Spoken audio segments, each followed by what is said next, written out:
بسم اللہ الرحمن الرحیم۔ حدیث نمبر 4689، صحیح بخاری۔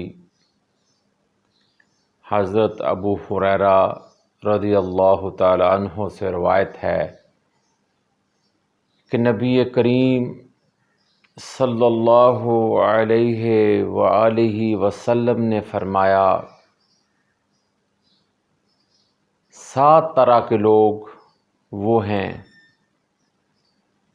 جنہیں اللہ تعالیٰ اپنے سایہ میں پناہ دے گا، یعنی کہ روز محشر اللہ تعالیٰ ان کو اپنے سایہ میں پناہ دے گا، جس روز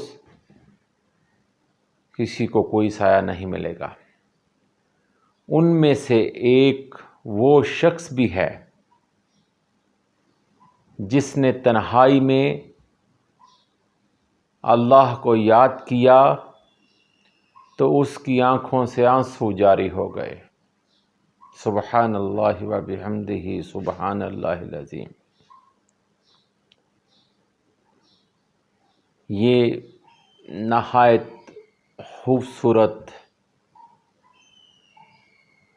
اللہ تعالیٰ کی بندگی کا طریقہ ہے کہ جب آپ اللہ تعالیٰ کے ساتھ، اللہ تعالیٰ کی رضا کے ساتھ جڑ جاتے ہیں، خالص ہو جاتے ہیں، تو آپ کو اپنے گناہ یاد آتے ہیں، اس کا آپ کو اپنا آئینہ نظر آتا ہے۔